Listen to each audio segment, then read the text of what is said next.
Digital 410 Productions proudly presents the What's in Your Head podcast.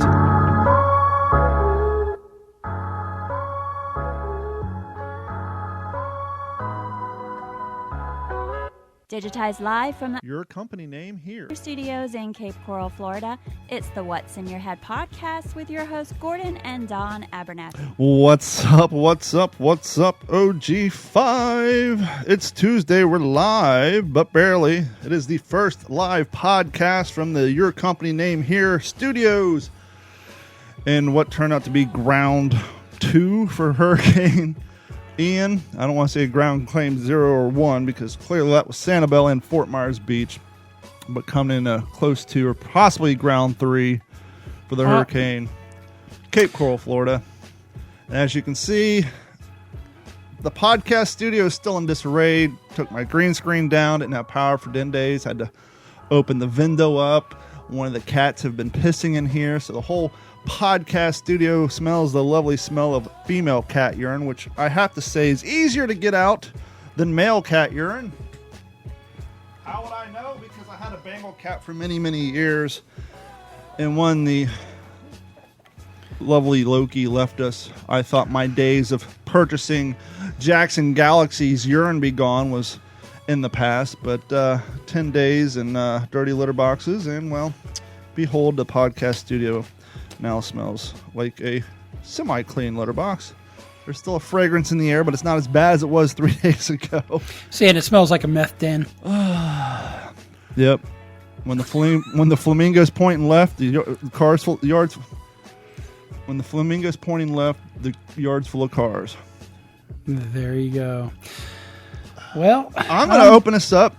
I'm going to allow you to ask me questions and kind of steer the show because I don't know what people who didn't live through a hurricane want to learn about. So I'm going to turn the reins over to you. I'm going to let you interview me.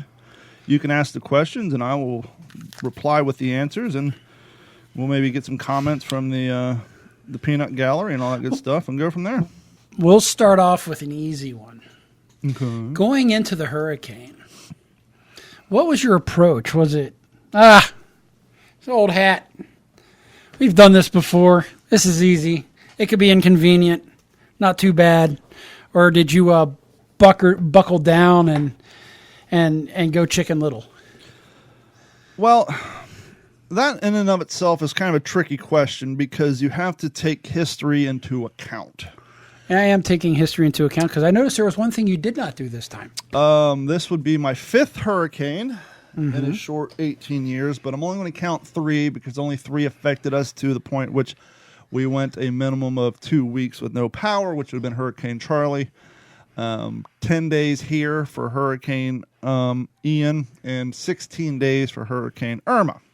Now, arguably, Ian was obviously, not even arguably, but it was a lot more devastating hurricane. Well, NASA... across a larger swath. NASA posted a photo 4 or 5 days ago, and just so happened one of their satellites was pert near, as Gordon would say, right over top Hurricane Ian 24 hours or 28 hours before it landed on Sanibel.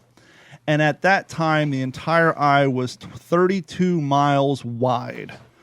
So 32 miles wide, traveling at 9 miles per hour equals you're going to get your fucking ass kicked. And that's exactly what happened. But to rewind a little bit to answer your question, and the reason I preface this with the amount of hurricanes I and everybody else in this area who has lived here since 2003. Keep in mind, prior to 2003, I don't think a hurricane has hit this area since like 1945. I mean, there's been a few on, obviously Hugo and Andrew hit on the East Coast, but on the West Coast, it had been a long-ass time prior to Hurricane Charlie. A direct blow, so to speak. As a matter of fact, when we lived in Long Beach, California, and Dad and Melody were looking at plots of land down here, the real estate agent said, don't worry, we haven't had a hurricane in this area since the 60s. They always go up and hit above Tampa. Well, that's one sales pitch that went out the window after Charlie. 6 months later, we're down here. Got Dad moved in, brand new $5,000 privacy fence, and it's long gone because Hurricane Charlie came. And so, you guys think that the media is crazy during political season. You ain't seen shit until you lived in a hurricane area with the Weather Channel during hurricane season, because this is their election night. Wet dream. I mean, it's like everything they're waiting for. And so you had multiple factors. One, you have a lot of Californians, New Yorkers, Illinoisans, and anybody else who lived in a closed state during the pandemic who decided they wanted a little more freedom in their life. They all skirted down here post haste. And so they're going to, you need to get your hurricane update. And so most people, you'll get a local news, but you want that 24-hour update, right? Because, the local news you got to catch between, 5 o'clock at night, 7 o'clock at night, or 6 in the morning, or 11 o'clock at night. If outside those areas, you're not getting a weather update with the occasional interruption during a commercial break. And so people tune into the Weather Channel. Now, what do you need to know about the Weather Channel? All you have to know is they finally got rid of the fucking name because somebody over there wised up. But last hurricane season... Isn't it called TWC now? No, last hurricane season, they had what they called the Weather Underground. Well, the Weather Underground is actually more than that. It was if I remember correctly, a domestic terrorist group. Part of it.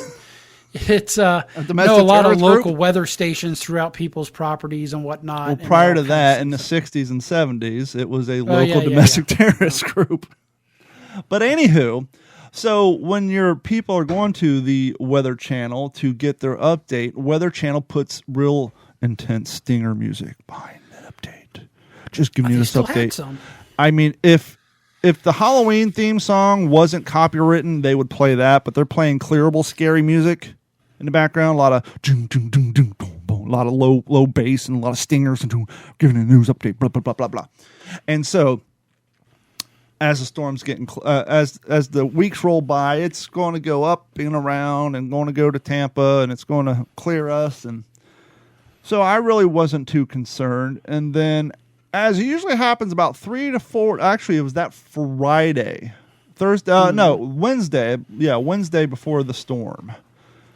I started looking at which way the wind was blowing, no pun intended, and I started gearing up a little bit. I went out on lunch and got me a couple of cases of water, a couple of gallons of drinking water. At this point, I think you had called me and said, "Holy crap!" The scaredy cats, pretty much, or the people from up north, the new people have drained the store of a lot of the. Yeah, I went to Winn-Dixie on lunch. I just got me 2 pallets of water and a couple of 80-cent gallon jugs, and that was it. And I'm seeing people rolling out with like 6, entire shopping carts full of water. And this was when the hurricane was still going in Tampa. Once again, you got all the new people down here with getting shit scared out of them. And of course, as things adjust, let's talk about storm surge. Storm surge is going to kill you. Now, the Weather Channel, they are happy to show off their technology, and they basically have, and they've had this for a few years, they'll stand on their little disc of virtual reality, and then they'll have a green screen run behind them, and they start showing the water coming up, and death and decay, everything's going to kill you. Now, I understand that they're trying to get a point across, but they're definitely over-dramatizing this. Now you say, well, Don, clearly they were right. Look what the fuck happened. You got roughly 105 people throughout the state dead right now due to storm surge. Yes, at least, yeah. Correct. They were right. However, the reason those people died is because for the last 20 years, every time a storm came, it was, you're going to die. Storm surge is going to kill you. And so after 20 years of being evacuating, spending thousands upon thousands of dollars, and the storm surge never produced, people kind of get a little jaded. Yeah, it's kind of like that story we learned in elementary school about crying the boy wolf. Who cried wolf, yes. And so they over-dramatize it so many times. I mean, that's why during Hurricane... It's the channel who cried death. During Irma, Melody and Dad were here.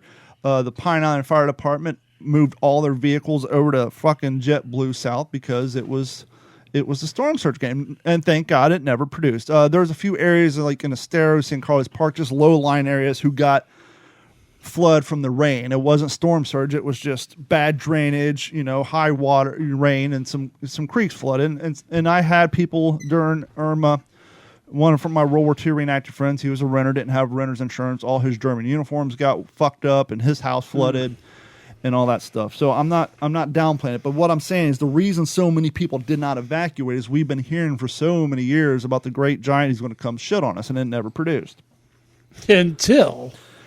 And then I go to Ace Hardware and I pick up a couple of green propane tanks. Now, being the good Floridian that I am, I could easily grab 6, 8, 12. I grabbed 2 to leave some for somebody else.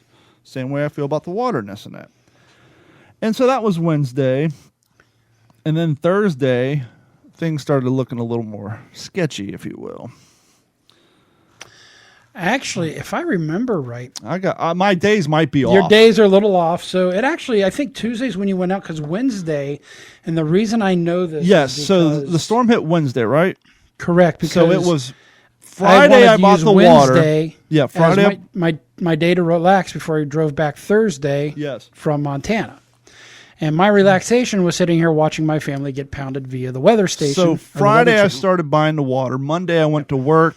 Things started getting a little more sketchy. My boss and his family they're new to Florida. They've been here for a year and a half. They moved down here from California. My boss, being a smart man and spending his entire life preparing for earthquakes and having a contingency plan, he had already been on the Starlink waiting list for the last year and a half. As soon as he moved down here, he got on Starlink and he bought a big-ass Generac generator. Now, it's not the permanent home generator, but it is a big enough portable generator that has an eye hook and you need an engine hoist to put it in the back of your fucking truck. It's a monster. Yeah, he's probably got a cam lock connection. He to was the going house. through, yes, he did. He was going through 30 gallons of gas a day. So, anyhow, so Monday Ooh, that's better than some. That's actually not bad. Monday Believe it or rolls not. through and we start seeing the way things are going. And so we send out some emails to our clients telling them to unhook their equipment, shut down computers properly before closing up, unplug their switches and UPSs from the wall in case there's any lightning strikes to save their equipment. And we kind of picked all our stuff off the floor and we said, hey, let's go ahead and shut things down. Let's go home and prep our houses because this thing might hang all right. And so I came home, put up my shutters, bought some food, this and that and the other thing. And Tuesday morning, I finished up my preparedness and I went fishing, as you guys saw in my YouTube video. They prepared except for one thing. The day before. And so what Gordon's alluding to is during Hurricane Charlie, as I said, my dad just paid $5,000 for a vinyl privacy fence, and that was 18 years ago. So he lost his fence during Charlie and lost some screens, but he got lucky. That was pretty much it, maybe a couple shingles here and there. And after his deductible, his insurance cut him a fat check for $125 and dropped him like a hot tamale. Kicked him down to a subsidiary. Thanks, Allstate. He had been with Allstate where every house, car he had ever owned in Ohio, Texas, California, and Florida, never filed a single fucking claim. Files a claim on a $5,000 vinyl privacy fence and a new screen and for his lanai and gets $125 and then dropped. Who was the comedian a long time ago who did the Allstate kind of deal, but it was a turd in the fucking hand? Because that's pretty much how that ended up. And so he paid out of pocket, had the fence put back up after labor and parts. It cost him about another $3,000. And then the next hurricane came, which I think was Ivan. Wasn't destructive per se, but high winds, fence blew down, lost parts of the fence, had to pay to have it put back up. Hurricane Wilma comes along, rinse and repeat. This time the fencing guy said, hey, after he reassembled Dad's fence, he said, let me show you something. Now, the way these vinyl privacy fence happen is you have a bottom parallel and a top parallel, and then you have vertical slats. The top and bottom parallel have 2 tabs on each side, and basically you lock it in, slide it over, lock it in. Mm-hmm. And so what they showed him is you get yourself a hefty C-clamp and squeeze it in the right spot. You can push the tabs in, slide it over, lift it up, unclamp it, and take the whole fucking thing apart. Save himself some money in the future. So during Hurricane Irma, we took his fence down and my fence down, stacked it up, and put it in our garages, which took about 4.5 hours per fence. It's a lot of fucking work. Because yes, it is. Even clamping that, it's not like, okay, squeeze. No, it's squeeze up, slide up, squeeze, slide up. Got to find a sweet spot, right? And between me, Dad, Katie, and Carrie, it took us about 3.5 to 4 hours in the hot fucking sun. So it's a lot of fucking work. Now, at this point, I have this vinyl fence. My neighbor to the left behind my house has a vinyl fence, and the neighbor 2 doors down has a vinyl fence. What does that mean? It means the guy in between us got a free fence. All he had to do was patch the easements, which he never did, or put on gates. And so we didn't take down the fence. Carrie has a blown out knee, as you guys know. I blew out my knee 2 days prior because my water heater went out again. More Yeah, I story did to notice do in later. the video that you were gimping along with a knee brace. Yeah, so when I bent down to try to figure out why we lost hot water 2 days before the storm after I just replaced all the coils, I heard a nice tearing sound in my knee. And so Carrie can't barely walk, and she had came down with what we thought was strep throat. So she's laid up in bed with strep throat, a blown out knee. I got pert near a blown out knee, and we still weren't 100% sure where this fucking storm was going. Now, if you're Spaghetti everywhere, right? If you're a fan of the YouTube channel, thank you guys so much. And if you watch the video, you can see that the day before, I actually said that I have a feeling this thing's going to do a pull a Hurricane Charlie and hang a hard fucking right, which it did. And if you watch that video, you can see my fence. Living through 5 hurricanes, the scariest part about living through a hurricane is not knowing what the fuck is going on outside. Right. And so our lanai, or I guess covered porch, it's really not a lanai per se, but it runs the whole length of my back house. And so you have double sliders in my living room. Then you have a single slider in my bedroom. It's kind of like an L shape. And so our bedroom would be on the short end of the L. The living room's on the long end of the L. And Sariana's window's on the other end. So we put panels up on everything but the short end of the L, i.e. the sliders in our bedroom. And the storm, we're seeing, it's going to turn for us. Shit. Start getting a few things out, getting the candles out, getting the lamps out, getting my mess tins out, situating some stuff. The thing hits around 12:30 Wednesday afternoon. Our power goes out at 1:20, which I wasn't surprised because our power goes out around here if a fat man farts in the wind hard enough. Because our infrastructure is just weak. It's just the way it is. So the power goes out, and we're watching this storm, and we're watching our fence, and you can see one panel's gone, and I stopped recording because I was waiting, and then it cuts back, and 5 panels are gone. And so throughout the day, a very long 9 hours. Once again, this thing was 32 mile wide, traveling. Actually, by the time it hit land, it dropped from a speedy 9 miles an hour down to like a 7.5. And at no point did the eye ever pass over where I live. So that sounds like you rode the eye all the way around the wall. And you say, well, that's a good thing, right? Well, yes and no. The eye, being 30 miles wide, is basically, it's if you guys remember the movie Twister, when they're in the eye, things stop. The breeze cools down, the sun comes out, and you think the storm's over. You get a little temporary reprieve. If you're in a boxing match, it's kind of like in between rounds. You can take a little breather and maybe take your dog outside, take a piss. You can go outside and maybe pick up the thing you forgot that's flying across the yard, check on damage, maybe make the last few adjustments. That never happened where I live. From 12:30 until 9:45, it was just constant wha-boom, wha-boom. And to give Sariana credit, at certain points, she's like, that's bad. That's like a tornado. And I kept getting noise. It's not a tornado. It's a fucking hurricane. But there was a point where all of us, and I've never experienced this during a hurricane, our heads felt like they were being squeezed by a vice. Like we're in an airplane at 30,000 feet on the descent. So the barometric pressure So was we're all all over the holding our place. nose, squeezing. And then Carrie's brother texts us during the storm saying he's got water leaking into his ceiling.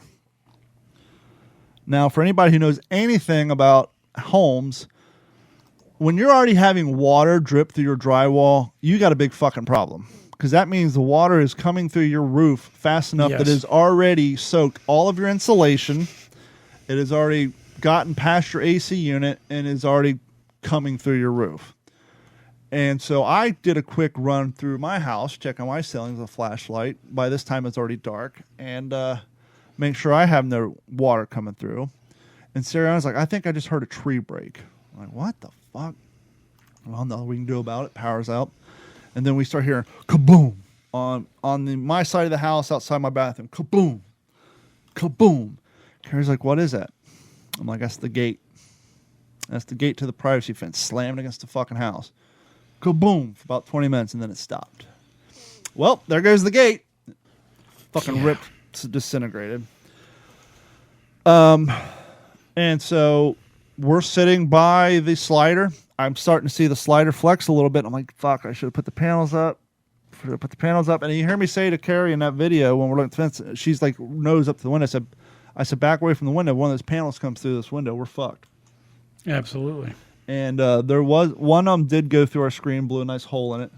But so you say, Don, what do you do for 9 hours when you're listening to your roof fly apart and trees snapping and lose your mind?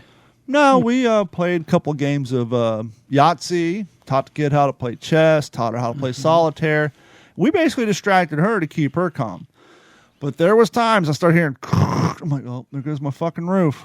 Fuck.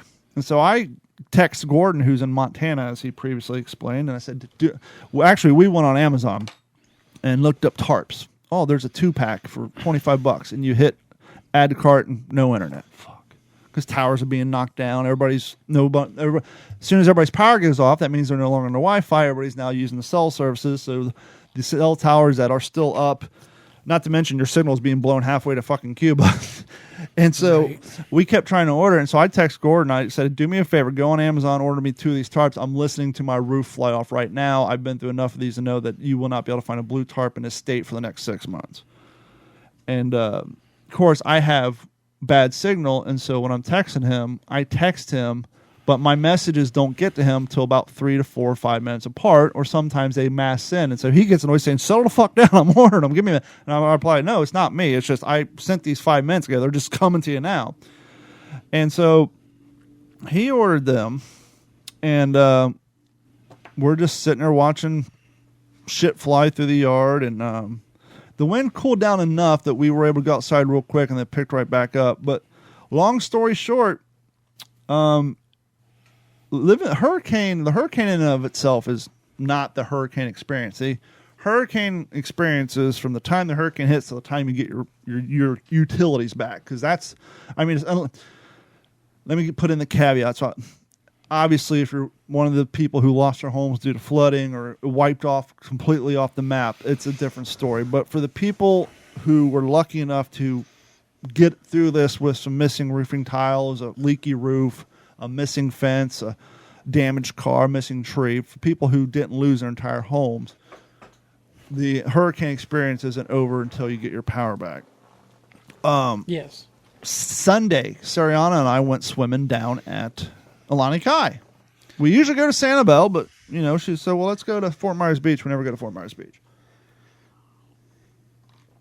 So we went out behind Alani Kai and went swimming and behind a cottage, and then we wrapped it up, walked down and walked on the pier, and then ate ice cream at the Dairy Queen. And they have their windows open and kind of in the screening area, but the screen's open. These birds flying in, stealing French fries, and Sariana's laughing. I didn't say this out loud, but I'm sitting there thinking, wow, we're making memories. She'll remember this forever.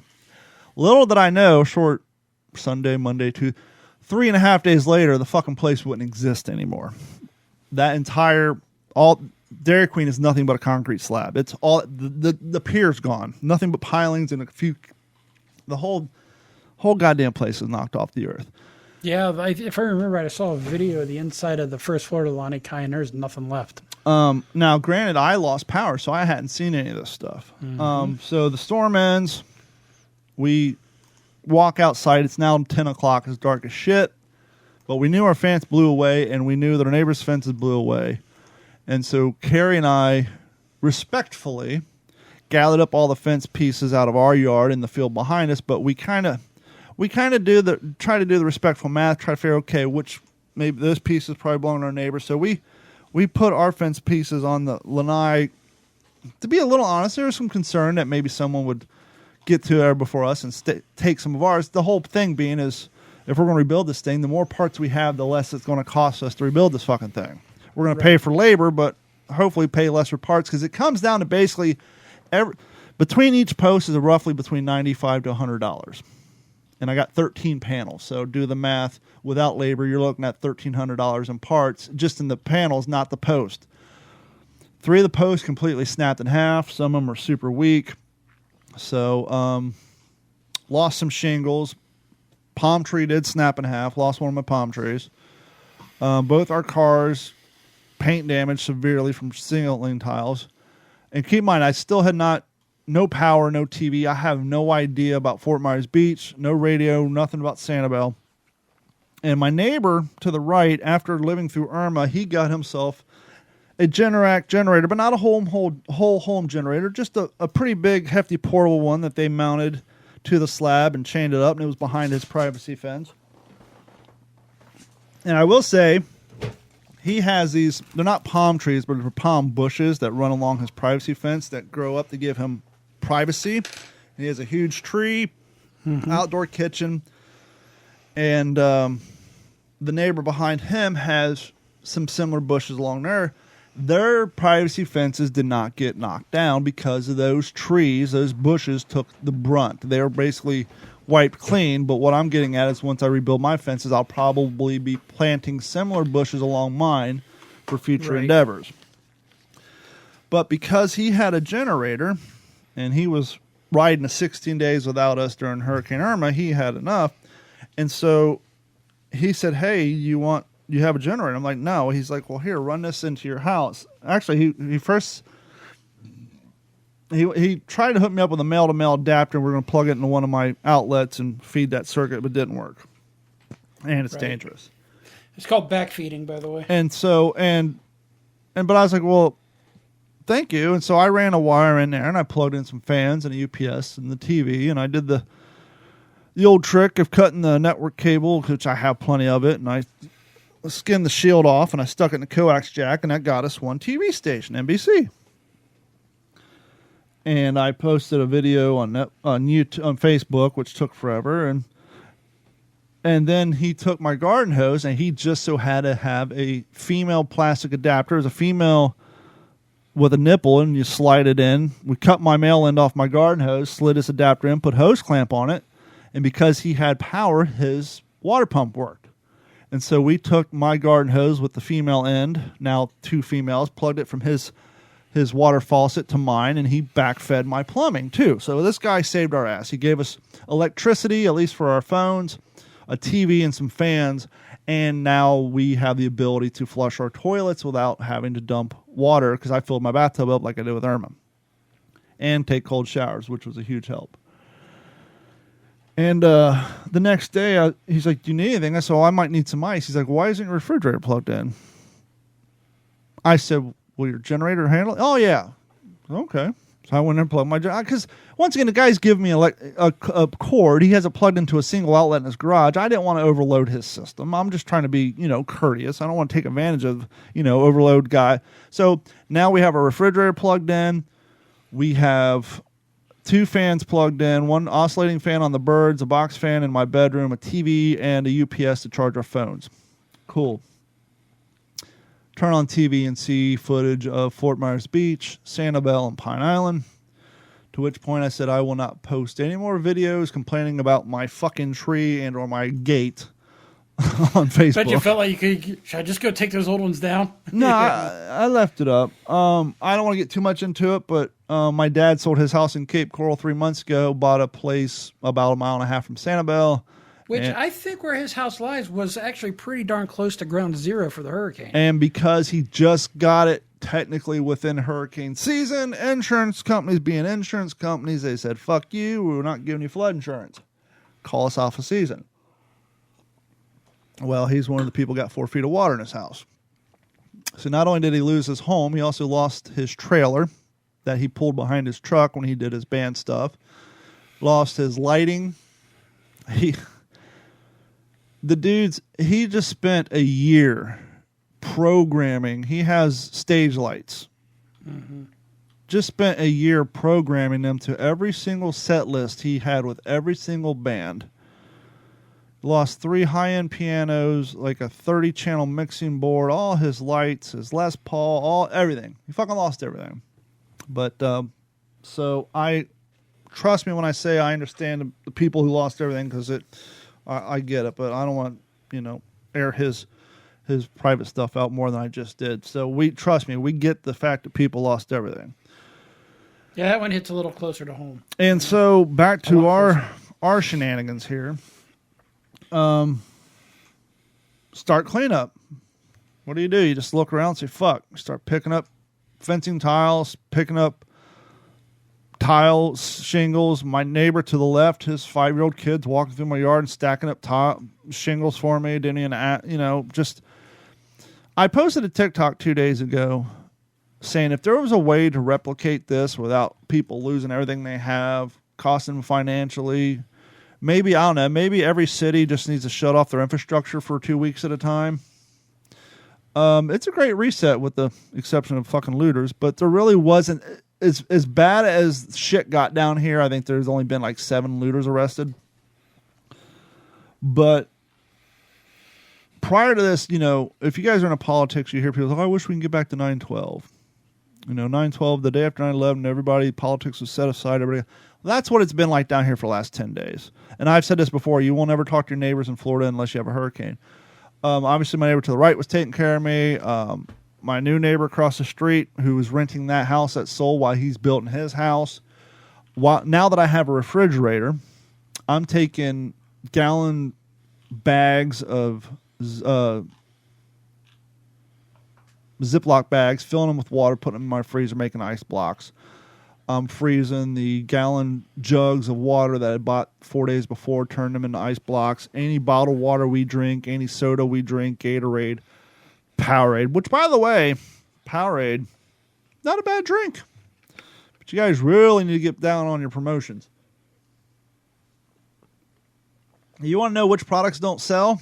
Go to Publix during panic buying when every bottle of water is gone, every bottle of Gatorade is gone, but there's 38 bottle cases of fucking Powerade sitting by. That means your publicity guys aren't doing their job. I mean, literally. Everything. Aren't they owned by Coke? Yes, which is shocking. And like I said, it's good. It's not bad stuff. It don't taste bad. It's just they just don't have the name recognition of Gatorade. So all the Gatorade's gone. All the bottled water's gone. Plenty of Powerade to be had. And you can see other products the same way. So anyhow, I'm freezing products, taking them to my neighbors, helping out the ones. My neighbor I asked the neighbor to the left of me if he needed anything. He said no, because his neighbor to the left of him has a generator, ran power to his house. So everybody with generators were running a cord to their neighbors, doing cleanup stuff. 10 long days without power. Could be worse. Could have been 16. Our infrastructure is so weak that last Sunday night it started thundering and our power went out 7 times. Oh, wow. And people on my Facebook and TikTok said that they got power back after the storm, but after the little thunderstorm on Sunday, they lost their power and had to get their generators back out. Got up to 95 today. I will say, luckily, during those 10 days post-storm, it was 85 degrees every day, got down to 62 at night. So compared to Irma, it was not fucking bad. Irma was a goddamn nightmare because of the heat. It was hot.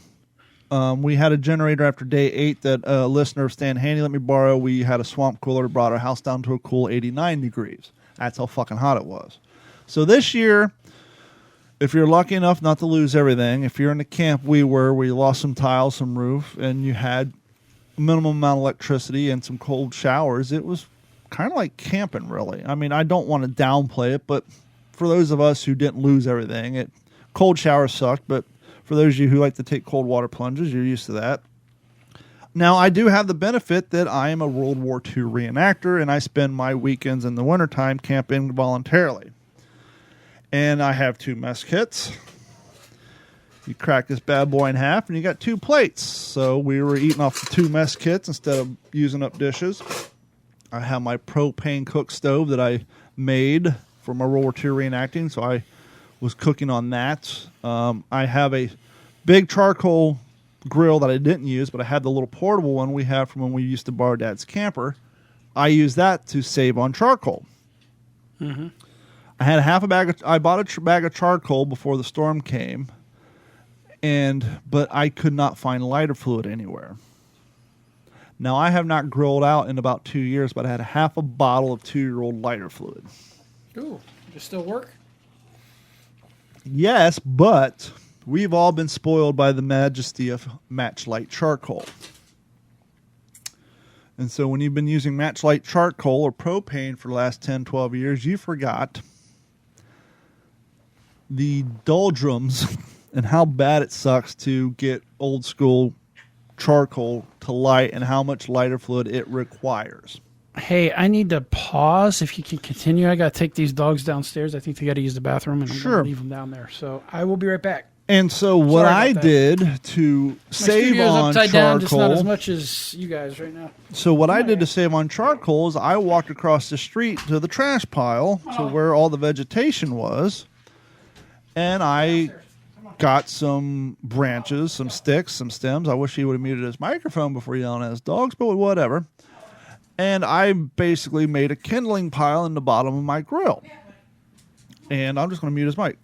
And so I made a little kindling pile in the bottom of my grill, got that thing going with a bare necessity of lighter fluid, got the flames up big enough, and was able to use my charcoal and save the lighter fluid sparingly. Grilled out a lot of hot dogs, sausages. I had my propane stove that allowed us to make pancakes. The neighbor Matt was coming over. We were giving him ice bottles of water, making ice for him. He would come over. And after about day 3, I think, Publix, bless their souls, Publix opened up. And actually, Carrie's mom came over on day 3 just to get out of her house. She heard we had some power, came over here to charge her phones. And we decided, hey, well, let's go for a ride, take a look at the town, see how bad it is. And so we were driving around, and we said, well, let's go by Dad's old place to see how it fared, the place he sold. And interestingly enough, it didn't have a single scratch on it. That place fared fine, but there's a Publix across the street on the corner of Burnt Store and Pine Island Road. And as we're driving down, Sariana says, I see people with grocery bags. Now, I'd seen all the cars in the parking lot, and I just assumed those were the residents of Pine Island and Matt Lachey who maybe thought ahead about the storm surge and located their cars off the island and parked in that Publix to preserve their vehicles and to keep them out of the storm surge. But she was adamant that she saw people walking out with bags, and so we pulled in the Publix, and lo and behold, the Publix was open, and there was a line. And it was a long line. Think of like 1980s Russia shopping for bread.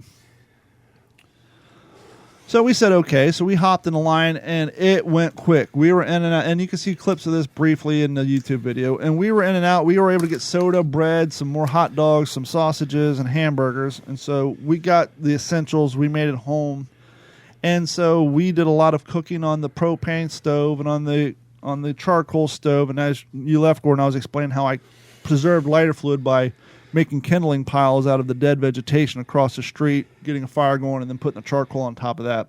No, that's the smart way to do it. That's and for so sure. a lot of street, a lot of driveway cooking.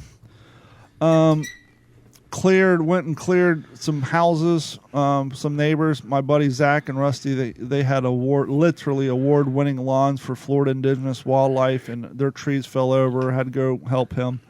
But long story short, 10 days, no power, no internet. Got our internet back late last night, so the What's the Scuttlebutt podcast couldn't kick off, and so here we are.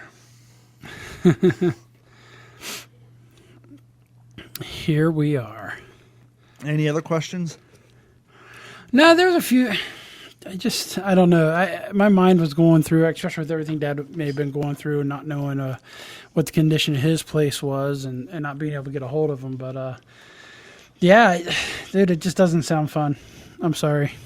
No, it's not fun. I'm not a fan of the but humidity there. I'm not a fan of all the bugs there. It's funny, every time we go down there, Katina gets eaten up with something. You know, it's funny that you mentioned that because before our power got turned on, the first thing that got cleaned up is they came by with the big scooper truck and cleaned up all the vegetation. And the trash ran. It was a couple hours late, but it ran on time. And then when I was sitting out at night, usually they fly a Vietnam-era Huey over to spray for mosquitoes, but they're actually flying brand new planes, and you can see the mist coming out. So they were spraying for mosquitoes, getting ahead of that.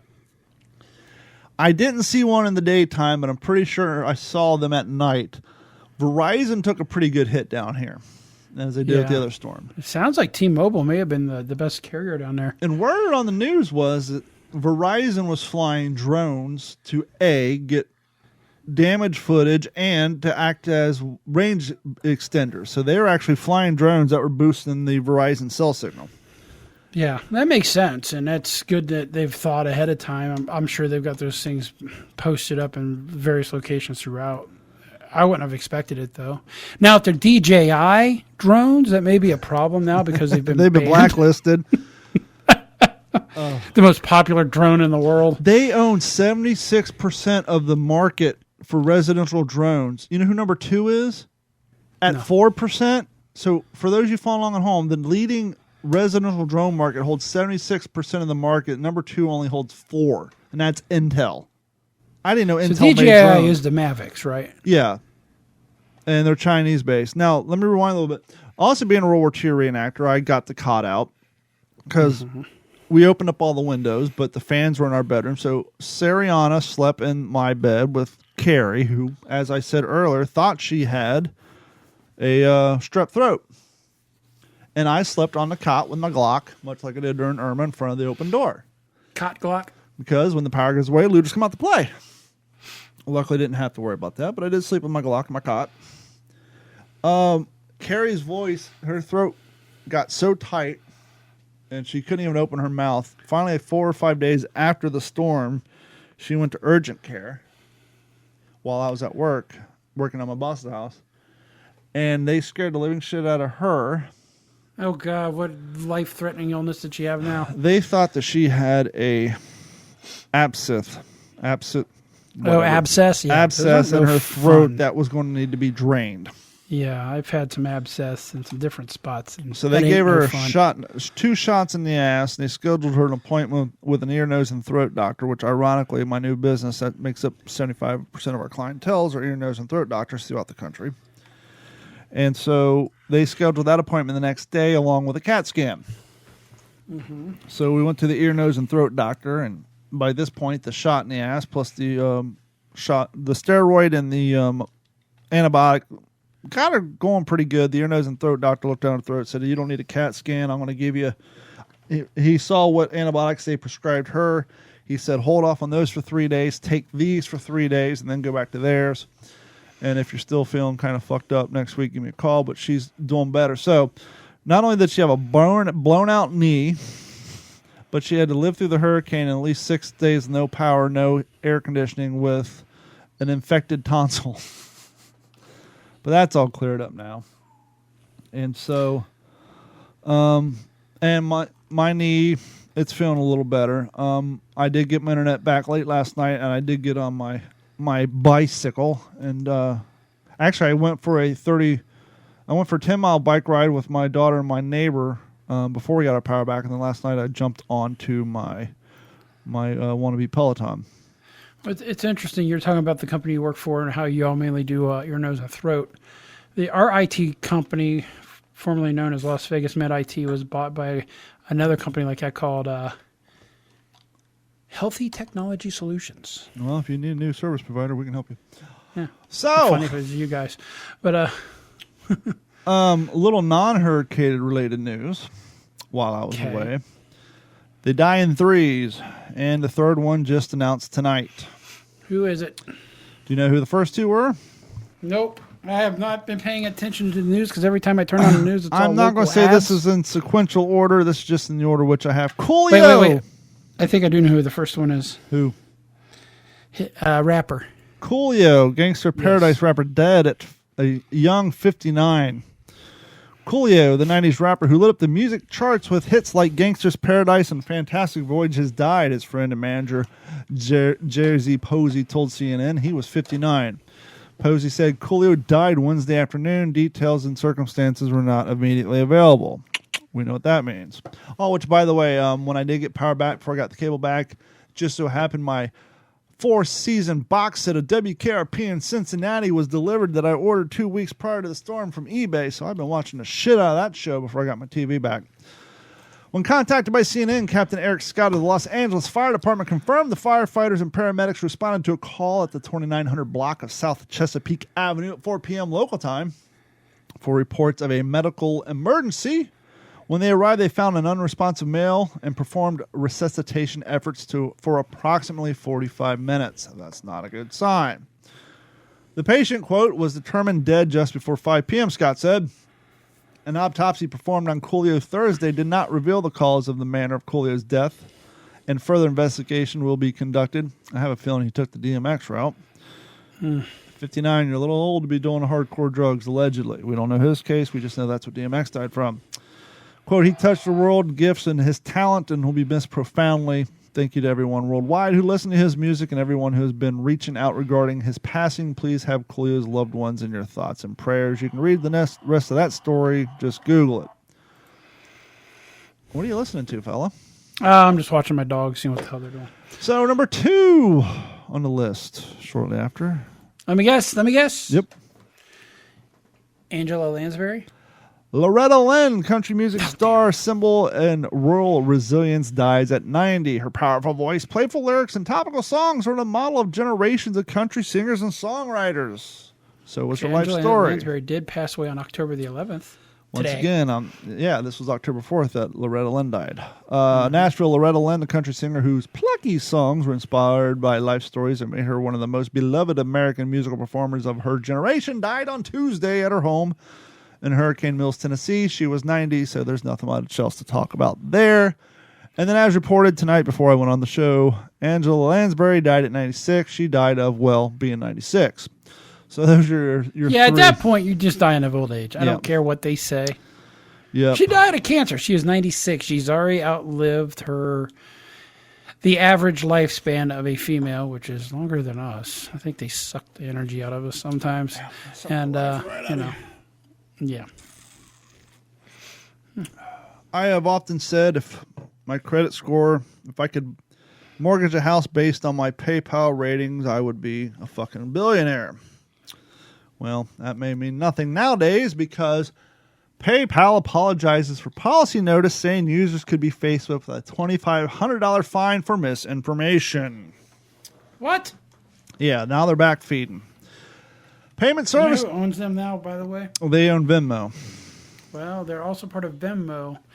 I know their credits through Satera, or whatever the fuck they're called. It the wasn't. Synchrony. That was originally Homeboy's It was originally first. part of eBay. No, before that It was originally Elon Musk's that was main his company, yes. Payment service, PayPal apologizes. That's a lot of P's. Payment service, PayPal apologizes for publishing a policy. Say that 18 Holy, times. pop your P's, Patman. Payment service, PayPal apologizes for publishing a policy change that would subject users to a $2,500 fine for misinformation because, after all, Big Brother is now Big Tech. Why not just add Peter packed a pack of pickled peppers? Peter or some shit Parker like that? picked a pack of peppered pickles while payment service PayPal apologizes for publishing policy changes that would affect users for a $2,500 fine for misinformation. The company said it had published an acceptable use policy, or AUP for you nerds out there, in error. Bullshit, PayPal, because I'm sure 38 people looked at it, including your fucking lawyers. But anyhow, I digress. And that PayPal is not fining people for misinformation, and the language was never intended to be inserted into our policy. Okay, sure. Wink, This wink, whole- nudge now.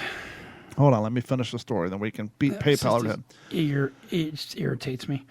PayPal, whose stock is PYPL at a 1.69%, was also owned by Venmo Payment Service, did not respond to other questions from MarketWatch. PayPal stock dropped 6% in early trade as has now slumped to 55% this year. Boycott PayPal was trending topic on Twitter over the weekend. The PayPal controversy is one of many which have riled up conservatives who feel they are unfairly targeted by big tech companies. GoFundMe, for instance, seized donations in support of the Canadian truck protest over the COVID policy.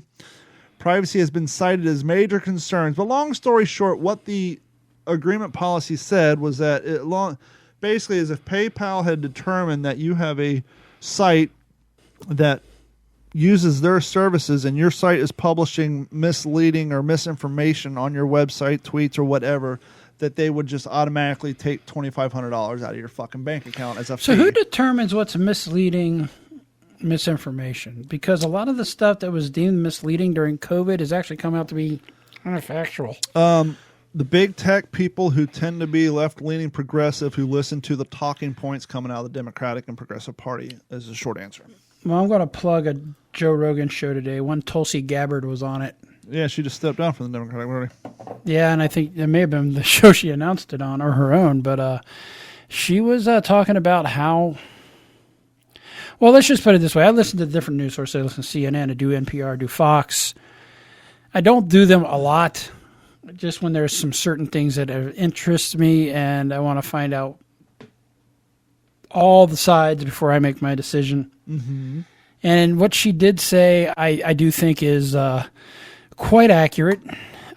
She says on Fox, at least when Democrats are on Fox, they let them speak their mind. They don't clown them. They don't talk them down. They don't shout them Especially down. Tucker Carlson. But when a Republican goes on CNN, it's basically just a firing squad. Then she also said, however, it is hard for Fox to get Democrats because if you go on Fox as a Democrat, you're now ousted from your own party. So does this not sound like it's turning into a religion? Oh, it's definitely a religion, and who better to look at than Dr. Drew? Dr. Oh, yeah. Drew used to have a show. Well, Tulsi Gabbard's good because she was a Democrat. I know, but back to the media angle, Dr. Drew used to have a show on HLN, which was basically a subsidiary of CNN or MSNBC. It was a extreme left-leaning. Is CNN Headline News. CNN Headline News. And so once he started talking out of school, he quickly got banished from all things CNN, even though he had a show on their network for fucking years. And I'm sure she is now, Tulsi Gabbard is probably now considered, because once you step outside of the lockstep with the Fuhrer, Yep. you will be outed. She basically said, yeah, the Democratic Party no longer likes freedom of speech. Well, gee, imagine that. We can only see that a mile away. Yeah. But, luckily, people what's are interesting finally is starting to wake up to it. Well, we thought the Democratic Party was the anti-war party when we were growing up. Yeah, but the Democratic Party of yesterday is now It's basically not the same moderates. as today. JFK would be a Republican by today's standards. Now we got the threat of nuclear war that's as big as... Well, hold on. I want to be fair and balanced. My biggest problem with Fox News, well, not my biggest problem, but one of the annoyances, I've got a lot of problems with Fox News. and I love Greg Gutfeld and I love The Five. Those are the two shows I watch. But Yes. the biggest problem they have is they always talk about the media says this. The media, it's like, hey, fuckers, you're part of the media too. Quit trying to separate yourself. We're not a news. You're on a channel called Fox News. News is in the fucking name, so stop saying you're not part of the media. You can say, those people. I get it, you don't want to name them by names, but when you're constantly saying the mainstream media or the media's doing this, motherfucker, news is in your name. Fox News, you're part of the media. So, kind of like my complaint with Adam Carolla lately. I've actually, yeah. Adam Carolla. Bet it's similar to mine. Well, no, Listen to him forever. I have, and it's not something that's going to make me stop listening, but it just annoys the shit out of me. He did it again today. So he's always complaining about wokeism and the changing and the possession of the language and changing the language, and I completely agree with him. And he'll have on some people who think the same way he does, specifically people of the Hispanic persuasion. One of them is Ed Calderon, who is a great guy. He was a cop in Mexico and worked. So he's basically got his own little echo chamber going on. No, not at all. You're not. Let me finish my thought. And so he complains about the hijacking of the language, and one of the things he points out, especially when he has Hispanics on there, is now that the woke, and usually women, and now it's no longer Latino and Latina, it's Latinx, because they're trying to take... Yes. And so he's always saying, this is so stupid, we're Latinx. And he rails against it, as he should. But then he integrates it into his fucking vernacular. And so he's fucking propping it up and justifying it. Today they're talking about the Latina, a city council member in L.A. who got caught on an open mic talking bad about a black kid and a white kid. And so now they're trying to throw her out. And he referred to her as a Latinx. Now, how are you going to start saying that you're tired of people changing the language and hijacking the language and then complaining about and using Latinx as your example, and then you integrate it into your normal language? If you're going to complain about something, don't integrate it into your fucking language unless you're joking about it. I think we're all got a little bit of this in us. We complain about the things we don't like, and at some point in time, it becomes so ubiquitous that it just kind of naturally goes into their language. Yes, but most of us don't do stand-up. Like woke. But most of us Fucking can't stand the word woke. I know, but most of us don't have an hour-long stand-up set where 10 minutes is complaining about a particular thing, and then that's part of your everyday vernacular. He does, unfortunately, in my opinion, kind of look at it like the media. After 15 minutes, it didn't count. Yeah, I guess. But anyhow, so that's going on in California. If Florida doesn't have enough problems going on, Dateline Tampa, Florida, hoax calls draw large police presence at Tampa Bay schools. Swatting is still going on. Oh, Jesus. All more reason why we should not have cross-platform gaming. Because the only people who can do the swatting are the people on the PC, because it's damn near impossible to determine someone's IP address and their location when you're playing with them on Xbox or PlayStation.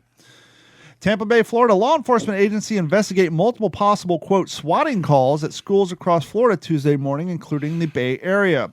According to the St. Petersburg Police Department, a hoax shooting threat calls were... So now they're giving swatting a different context, but a hoax shooting threat was called onto the St. Pete Catholic's campus.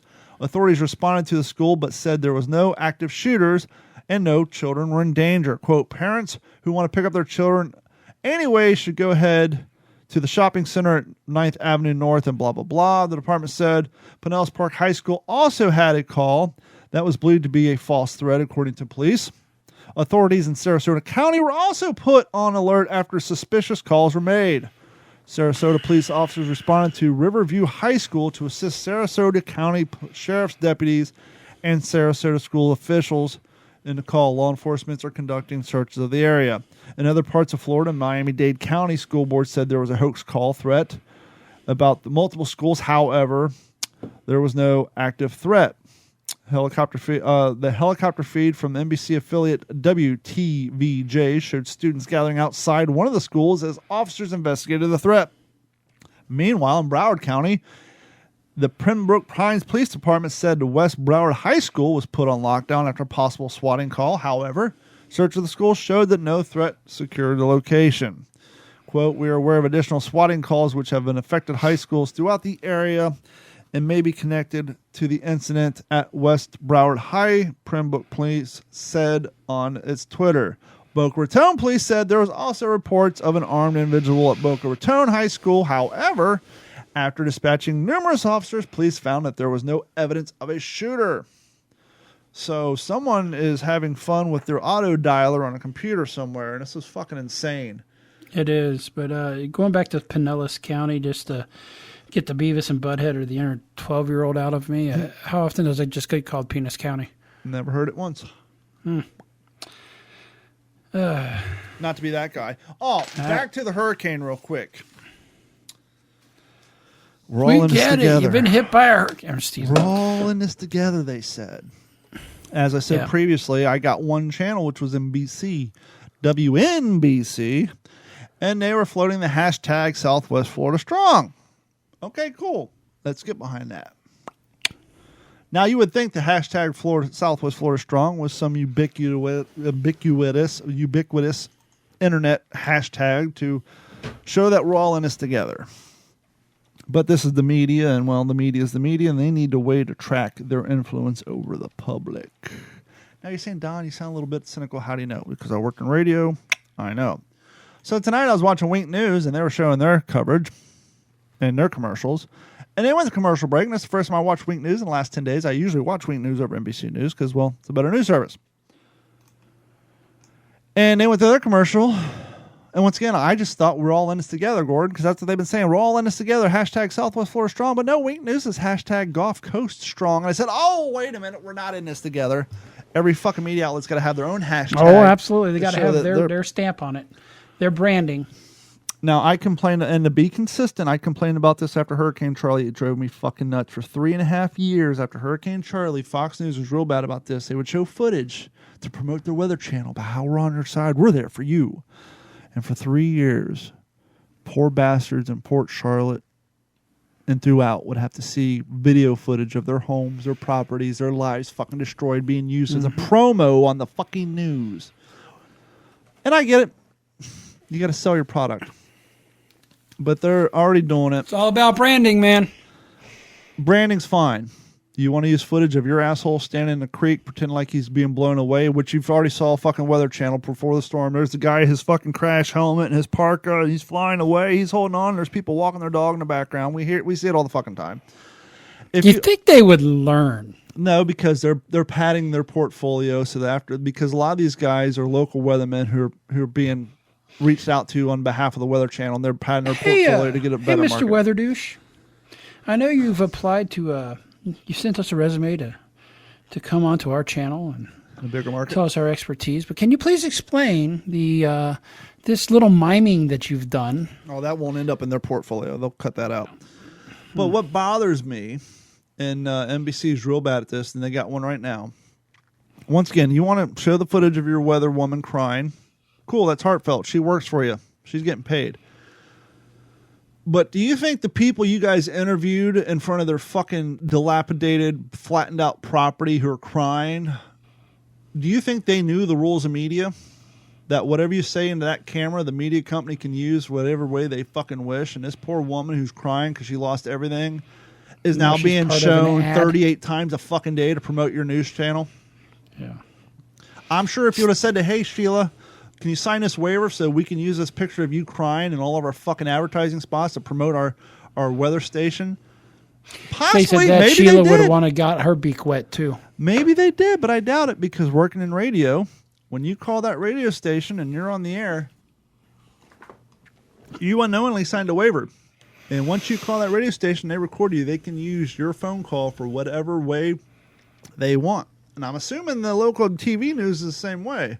So once you volunteer to go on that camera and give your report, they can use you in all their marketing and advertising they want, and they will not give you a fucking dime, quarter, nickel, and or penny. So this poor woman is going to have to turn on the TV 8 months from now and relive the day she was sitting in front of her fucking blown out house crying her ass off because she lost everything just so that NBC can get a few more fucking eyes on their goddamn weather at 6 o'clock. I'm sorry, it's just gross. That stuff's always bothered me. Do you know where the Strong slogan came from, by the way? You got Boston Strong. You've got... Yeah, it's just, I'm sure some marketing guy came up with it at some point. No, the old Live Strong bracelets back in the...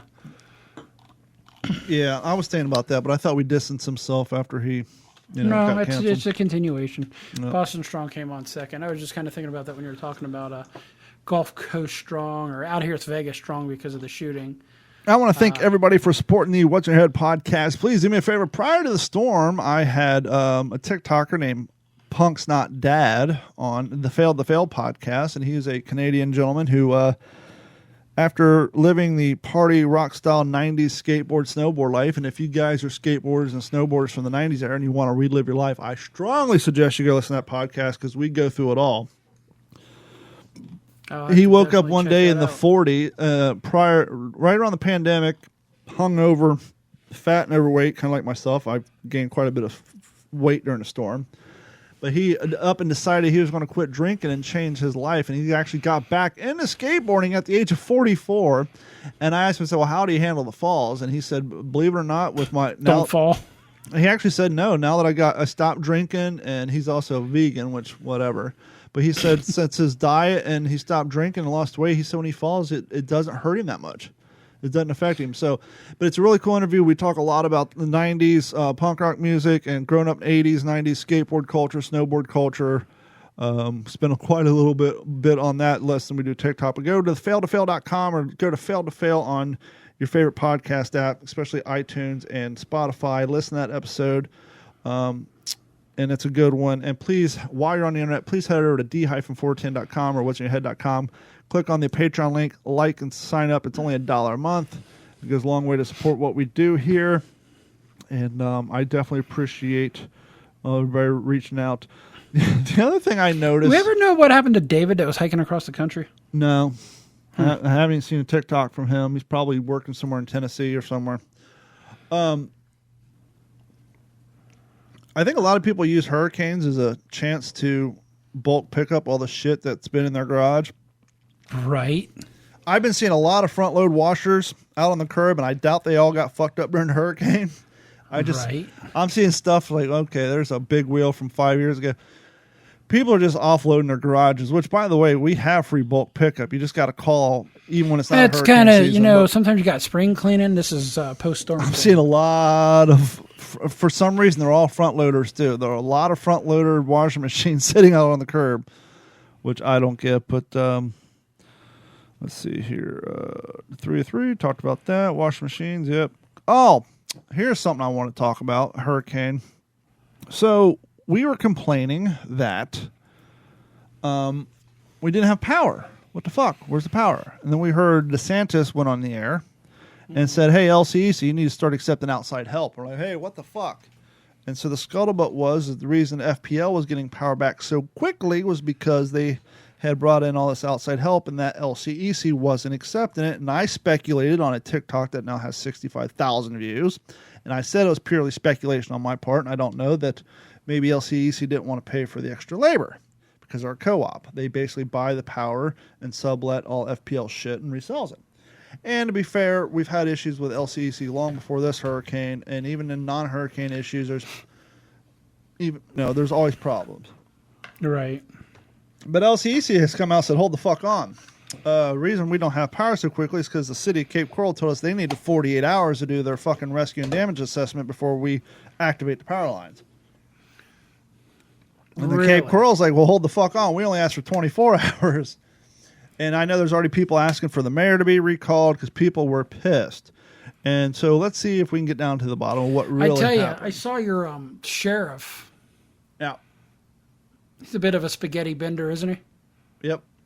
Yeah, he 8 days after the storm, and power lines like this one are down all over Cape Coral. Tonight we're learning that LCEC might be further along in restoring power to Southwest Florida's largest city, if not for a case of miscommunication. 24 hours may not seem like a lot of time, but when you don't have power or warm water, it can seem like forever. I'm looking forward to life again. It's like we're living in a third world country. Jody McConnell's home has mold because of the flooding and now needs to be gutted. I would love for them to have been around here sooner. LCEC didn't start restoring power in Cape Coral until Saturday morning. They said it's because the city requested 48 hours after the storm for the safety of their first responders. They wanted to have their search and rescue operation without the threat of perhaps live wires down. But a city spokesperson tells NBC2 that they only requested 24 hours, not 48. I'm going to be very blunt. I don't know what all this drama is out there, that there was a 2-day delay preventing anybody from doing anything. I don't know where that is coming from. It's all frustrating when you're misplaced from your home and you have no running water and you have no power.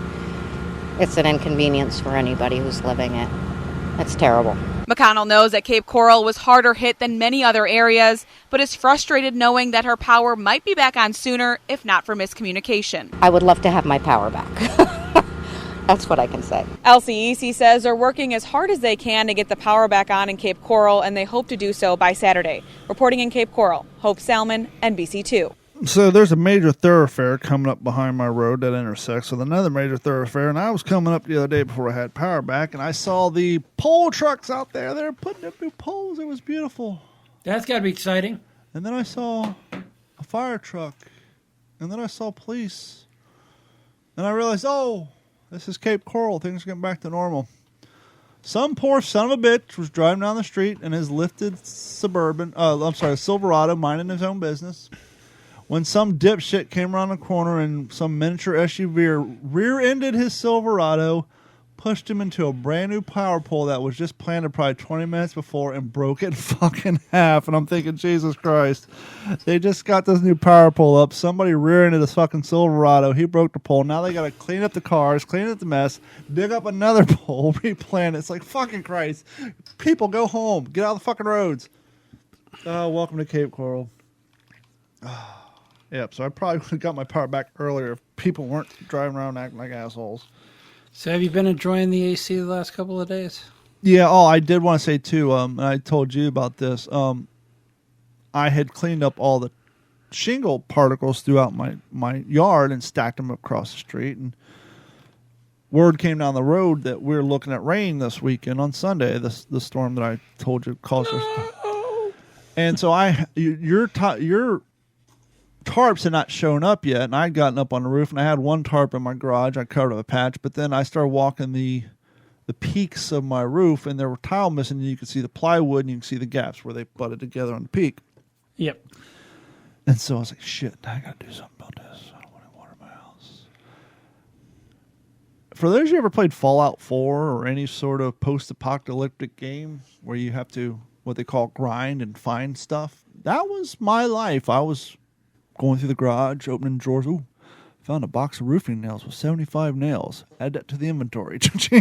Walked out the street, picking up, this tile, picking up used stacks of roofing shingles, went back up on my roof, and I was patching, not the big areas where you can see the tar paper, but just covering up the areas you can see the ridge. The ridge. And I'm like literally living Fallout 4 or fucking Walking Dead, just trying to scavenge anything I can to patch my roof up. It's like, this is fucking crazy. So I spent probably 3 days on my roof, but it's all good to go, I guess.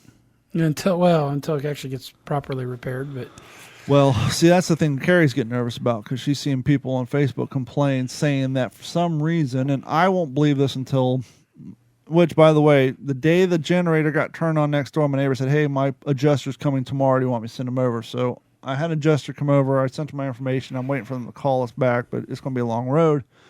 But Carrie's seeing people on complaining, saying that they're for some, and I don't believe it until I see it. Some people are saying that their hurricane deductible is a lot more than normal deductible, and that their roof claims don't meet the deductible or some bullshit. So we'll see. You think it could be, if that is true, do you think that could be the result of the issues with with the insurance industry in Florida, with all the bad companies that dumped and everything else? I don't know. I got Lloyd's in London because, as I explained to you guys about 4 months ago, my insurance policy was dumped because they couldn't pay out, and my deductible was like $2,500. But so between my fence and my roof, I could probably be over that, I'm sure, because easily your roof's probably, because you can't patch shingles. You got to scrape that shit off and do the whole fucking roof, because they have to start at the bottom and work their way, or top and work their way down. Yeah, it's got to. A skilled guy might be able to patch, but you still have to scrape off over half the roof. You're not just going to do a 20-foot section. So. Right. Well, they may be able to do a little bit. I've seen it patched before, but I don't know. Yeah, but at $90 an hour for. You got 6 or 7 guys up there. It's easily going to be. It's easily, and my fence too is easily going to exceed $2,500. So, but how would your cars be if you had terracotta roof tiles? Oh, fucking destroyed. That's $500 a piece for deductible on those. They both need complete repaint. I was going to ask you. Hey, this is going to help you fix some. Well, I was going to ask you. I'm not going to do it because it costs more money. But I was like, even though my door jambs would still be the old color, I wonder if I should go to that Toyota Racing Gray from 3 years ago. Oh, you're talking about, it's called cement, by the way. But yes. No, I think I'll stick with my metallics. So I don't have to redo my door jamb. Yeah, I mean, at that point, you know what's funny, and we've talked about this before, it's not even funny, it's true, is out here a lot of people still get their cars wrapped. Now you think, well, what about the heat and the dry, and you'll never be able to get it off, but evidently you can. If it is put on properly. Yeah, but you got to take it off like 3 years, though. Yeah.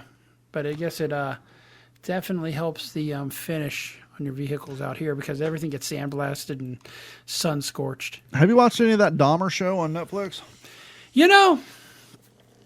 I seen that it was done by Ryan Murphy, and the guy who's in American Horror Story is playing Dahmer. Yep, does a fantastic, and the dad. Hold on.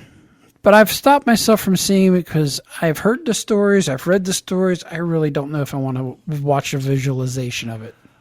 I wasn't sure how I felt about watching it, just because, we were around when that shit happened. I was in middle school, and there was a lot I didn't know, but we started watching it, and yes, Dahmer's played by the cat who played all the great roles. He's been in every season of American Horror Story. The dad, Evan Peters. The dad, believe it or not, if you're a young, old cat like me, you'd remember him first from the dad on Bill and Ted's Excellent Adventure, but he also played the dad on, I just went blank, because he has so much makeup on, you wouldn't recognize him. Shit. I just drew blank. Anyhow, he's a well-known actor. It's a damn good show. He looks just like Dahmer. He sounds like Dahmer. I've heard people say that some of the stuff was embellished a little bit, which that's Hollywood for you. But they really do a good job of talking about all the victim's family, the next door neighbor who had to smell the shit. Because I was in middle school, I wasn't up to speed on him. He actually tried to create zombies by drilling holes in their heads and pouring acid in their brain. I wasn't aware that his father felt he was partially responsible, because ever since Jeffrey Dahmer was like 7, his dad would take him out and pick up roadkill, and they'd take him home and dissect him. And so at a very young age, he was dissecting roadkill. The actor you're thinking of, is that Richard Jenkins? Yeah, the guy who plays his dad. He plays in a lot of stuff. Plays Lionel Dahmer. I never knew his dad wrote a book. But it's a pretty good show. I enjoyed it. We finished it yesterday. We started it before the storm. So that's a pretty good one. So, and we got started on season 3 of 60 Days In when they were in Atlanta. Mm-hmm. Only got to 2 episodes of that, but all in all, are you ready 60 for Days? Yeah, I've watched 60 Days In. It's actually addicting. And then there's one of the girls who was the one, her husband was that also was there. season She's 2. now I'm on in season Vegas. 3 now. Huh? Oh, I thought you were talking about season 2. No, it's I think it was one where I thought they were in Indiana, and it was the chick who had the husband who was also there at a different time. Season 1, who her was a husband, former Marine. Yeah, that was season 1, and season 1 and season 2 were filmed 10 days apart. Yeah, Ashley is her name. Yeah, and, I'm on season. She's local here. I'm on season 3 that takes place in Atlanta jail. And the people signed up like, this ain't what we saw, because they thought they're going to go some podunk town, and now they're in fucking Atlanta. Like, this ain't Clarksville. It's rough. I've only seen like Would 3 you episodes. do that? No. Because I know we've talked about it before, and I don't think you've seen it yet. No, I wouldn't, either. because I would be the type to be the one who afraid, and I'm sure it's happened. I haven't seen the episode yet, but I'm afraid I'd be the guy who catches charge where my 60 days would quickly turn into 5 months. Right. Now, you would say, well, why would a husband and a wife do that? And they don't talk about it on the show, but as somebody who's participated in filming, I know what SAG minimums are.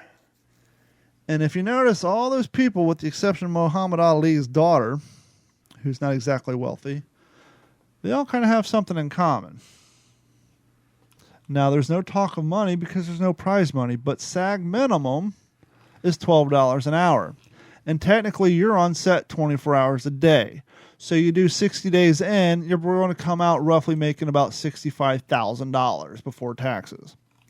Just like when you go on Naked and Afraid, and you're on Naked and Afraid for 21 days, you think that's $12 an hour at 24 hours a day, you're going to come out of there, with about 30 grand. And there may actually be hazard on top of it. Yeah. And so that husband and wife who were in there 10 days apart, they probably cleared $120,000, $130,000. Do you think they were members of SAG? No, but I wasn't. If it's a reality, I wasn't a member of SAG either, but I got minimum $12 an hour.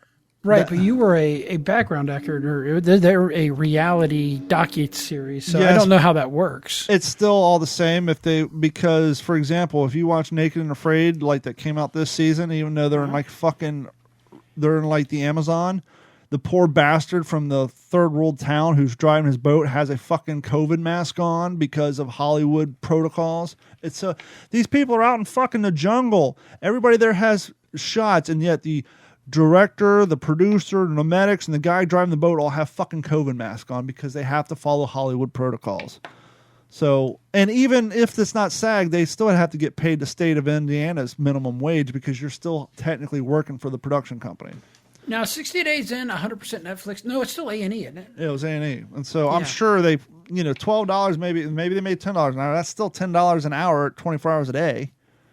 You're still clearing, Here you go. You ready? Yep. One user of 60 Day In resident, blah, blah, blah. I'll keep reading. A&E, 1 hour shows typically about $375,000 per episode. Yeah, because they got to pay the people who are involved. At most, they're getting paid about $3,000 an episode. Yep. So yeah. Same with that Alone show. So, yep. About $54,000 for the show. Yep.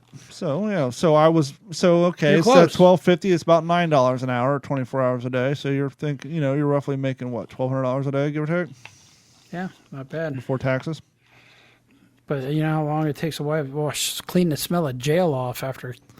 Yeah, but like, let's say you're doing Naked and Afraid or something, right? And you say, well, how can they afford to take 21 days off of work? Well, they're getting paid. They just set their fucking shit to auto pay, and they come home in 20 days, and they made more money in 20 days than most of them make in 8 months. And then most of them probably end up quitting what they're doing anyway to go on speaking engagements and everything else. Yep. So. But anyhow, you ready for the news? Yeah, it's going to just be a couple of quick ones. And we still don't have a sounder to this. We're live from Las Vegas, Nevada. Gordon Abernathy. Gordon, how are you doing today?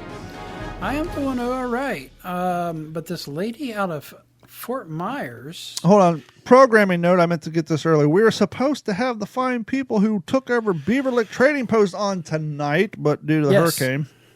So we were going to reschedule. They were thrilled that we talked about them on the last episode that all three of us were together. So probably, hopefully next Tuesday or the following Tuesday, we're going to have the fine people who've taken over the Beaver Lick Trading Post. Is that technically Union or is it? No, it's Big Bone, Kentucky. Actually, I think it's like on the outskirts. Union. Yeah, I think it's technically Union, Kentucky. It's Beaver Lick, Kentucky. Yeah. So there you go. Yes, it is a real town, a real name, a real village anyway. Back to the news. Back to the news. You know what the difference between a village and a hamlet is? Right. No, technically. You know what the difference between a village and a hamlet, at least over in Europe, is? So that would be Joe Bourne.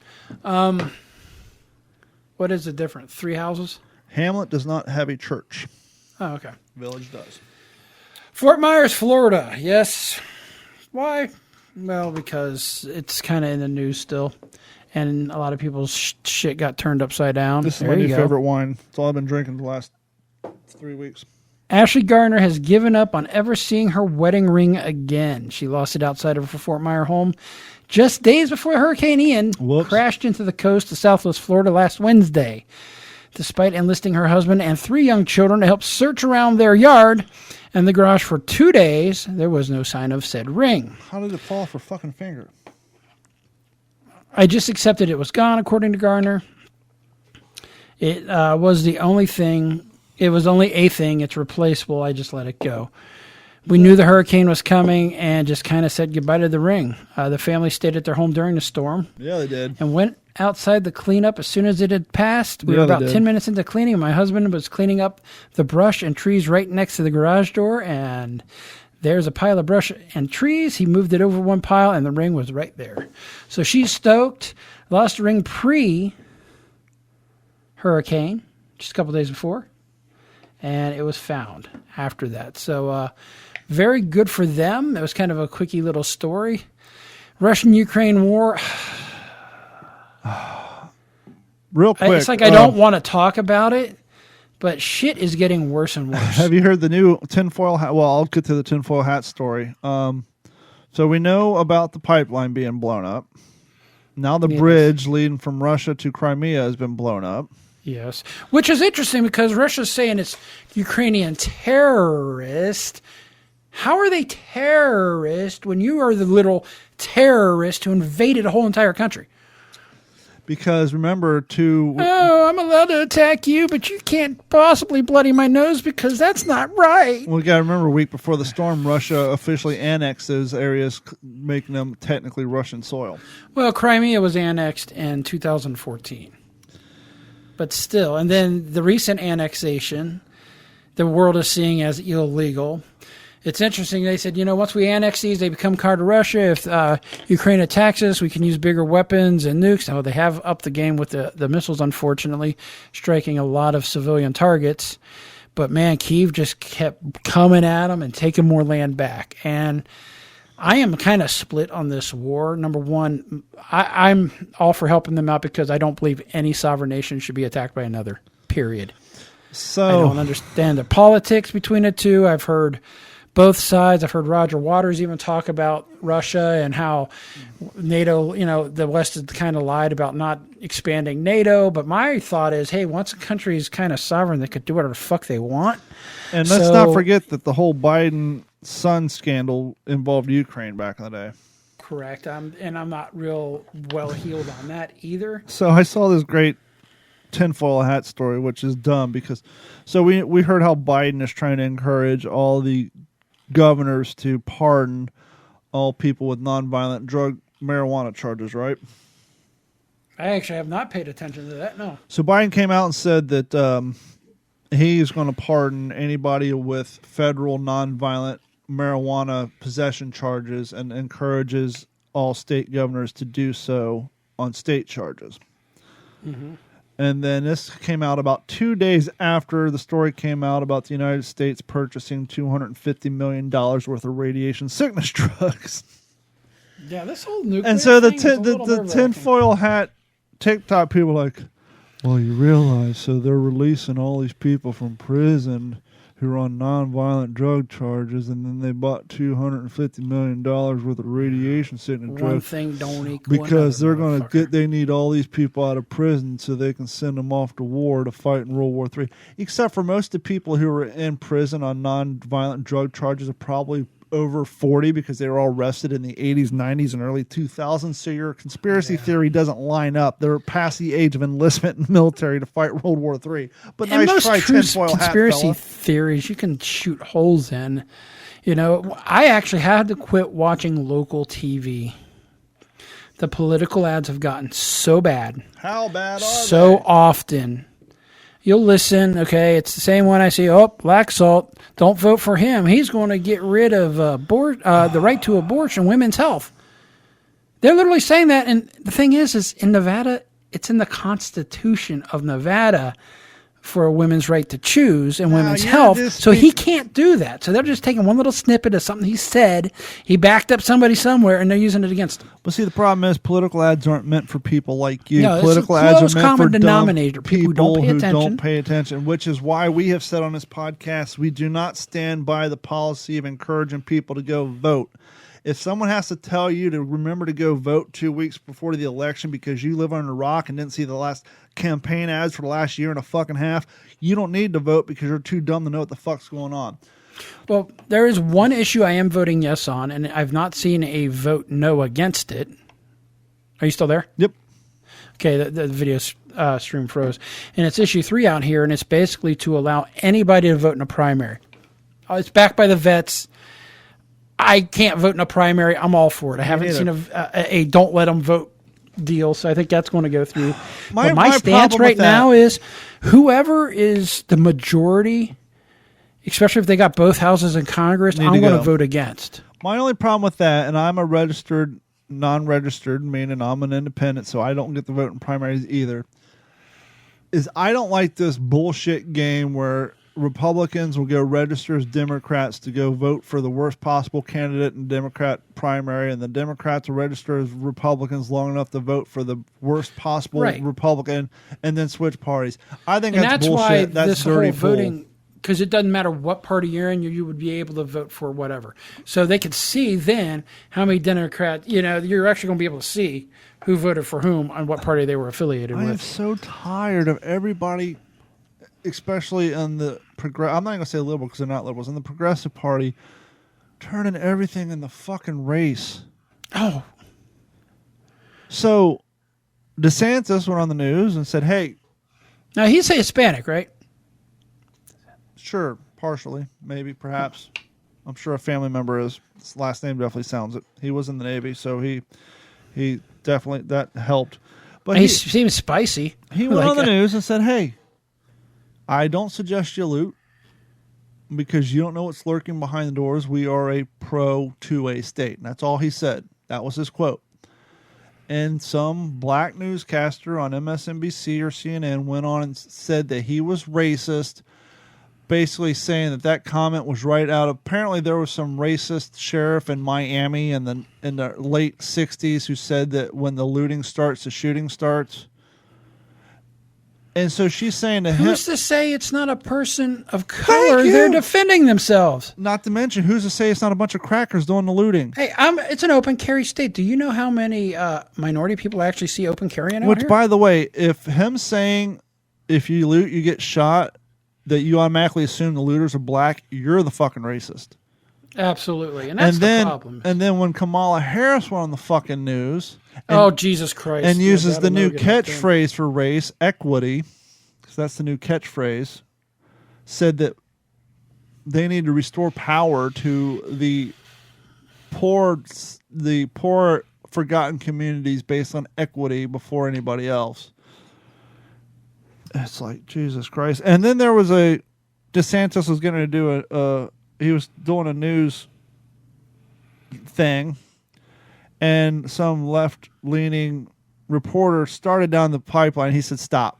Yeah, I saw that. He said, we're not doing this. I understand you attacking me because it's political season, but that nonsense is attacking all the people on this stage that have nothing to do with politics. Knock it off. Don't politicize every little fucking move. They are. And that's why I didn't want Biden down here. I'm like, don't send Biden down here. Well, I have to admit, the faces DeSantis was making behind I was Biden. like, don't send Biden down here because it's just more shit the media is going to use to try to politicize shit down here. And I was saying, well, the reason we didn't get power back so quickly, and we dealt with this during Irma too, is 16 days, is like, well, the higher end communities got to get their power back quickly because they pay more taxes, and then the poor neighborhoods that I don't really think it works that way. Well, I was just joking, saying the poor neighborhoods have to get it back second because Harris, and so all the middle class people are left last because the two special interest groups got to get taken care of first. Yeah. So, yeah, obviously the world's falling apart on that end. I think that construction's going to get much worse. Our lead times were already really bad, and now that you're pretty much rebuilding towns down in cities down in Florida, or they will be here in the next year or two, I think that's going to push things. Not feeling real positive about shit right now. This is a public service announcement for all those people who work in the tech industry. I understand that you got to generate random passwords, and most of you all use a random password generator website. And some of these passwords are very adult oriented. Do you know what edging is, Gordon? Who doesn't? That's our age. So we were looking at a password. Especially if you and the old lady are being spicy and you need to last a little longer. We were looking at a password that was generated by a tech company, a quote unquote random password. And people still follow the old password schedule, which is not what it's. Oh, you got to use special characters, capital letters. Nowadays they say no, just take 3 random words and squish them together and maybe add a number to the end. This particular password was edging, lick, rotten, poncho. Now tell me those 4 words probably are on Urban Why did Dictionary. I get a smell? Yes. And even my boss was like, that's a peculiar password. It's got the word edging in it, lick, rotten, and poncho. Somebody went to an adult-based password generator, clearly, but this is a company who's generating passwords for random people. You think maybe edging, lick, rotten, poncho should not be a password? Just a thought. Well, it was actually going to be a USSY word, but they decided to change it to poncho at the last minute. Poncho sounds worse. I'm sure we can go on like. Why Urban am I thinking Dictionary. Dirty Sanchez? Exactly. I'm sure. For fun, let's just go to Urban Dictionary and type in rotten poncho. I'm sure it has I'm sure somebody came up with a definition. Urban Dictionary.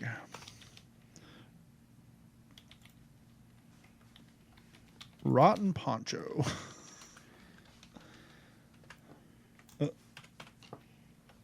Sorry, we cannot find rotten poncho. Oh, that's because there's a backspace in there. Hold on. Rotten poncho. Well, poncho itself is. Hold on. There's a bunch of etymologies. Cool ass Hispanic friend. Always looking out for you. Ponchoing is the art of charming your way out of a situation after fucking up. Such as I called my mother a bitch before I knew it. I was ponchoing my way out of trouble. Yeah, Poncho, Mexican rebel, revolutionary, fearless leader, strong, not to mess with, lover of women, loved by women, patriotic, family man, feared. One of my favorite taco joints in town is Taco Poncho. And they have pictures of Pancho Villa all over that place. Anyhow, back to the news. That's it, man. I don't have much. I knew we were running long This today concludes anyway. the evening news, and now back to the ACT Computer Studio in Cape Coral, I'm lame. Florida. That's going to wrap it up for this episode of the What's in Your Head podcast. Once again, thank you guys so much for your continued support. If you want to support the channel, head over to what'sinyourhead.com, click on sign up for the Patreon link, or maybe go buy a t-shirt. A nice Suck It Up Buttercup t-shirt, or times we live in, get yourself the Second Amendment shirt, and sport that bad boy proudly. Use the promo code ILISTEN, all capital letters, all one word. I'll save you like $5. But thank you guys for the continued support. It's getting late. I'm getting tired, and I got a headache. So thank you guys so much, and we will talk to you all next week. And please go check out the Fail to Fail podcast at failtofail.com or your location of your favorite podcast. And we will talk to you all next week. This has been a Digital 410 production.